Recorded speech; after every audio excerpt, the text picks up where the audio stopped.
দেশ পরিবর্তনের হাওয়া লেগেছে বাংলাদেশ ক্রিকেট বোর্ডেও।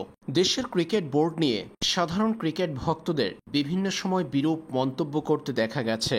সভাপতি নাজমুল হাসান পাপন থেকে শুরু করে অধিনায়ক সাকিব আল হাসান সবার বিরুদ্ধেই অভিযোগের আঙুল তুলেছিল সাধারণ ক্রিকেট ভক্তরা। লম্বা সময় বাংলাদেশ ক্রিকেট বোর্ডের সভাপতি পদে থাকা নাজমুল হোসেন পাপন কদিন আগে পেয়েছিলেন ক্রীড়া মন্ত্রণালয়ের দায়িত্ব। তবে দেশের বর্তমান পরিবর্তনে আর বিসিবিতে থাকতে পারছেন না পাপন।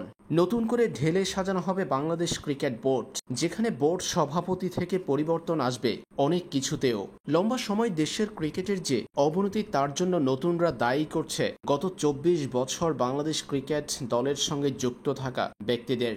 বাংলাদেশ ক্রিকেট বোর্ডে আজ নতুন মুখ দেখা গেল অনেক। নতুন করে দেশের ক্রিকেটকে ঢেলে সাজানোর পরিকল্পনা নতুনদের। বিসিবির সভাপতি নাজমুল হাসান পাপনের সঙ্গে একসময় বোর্ডে কর্তা ব্যক্তিদের অংশ হিসেবে থাকা মিনহাজুল আবেদিন নান্নু ও হাবিবুল বাশাররাও চাইছেন সুশাসন।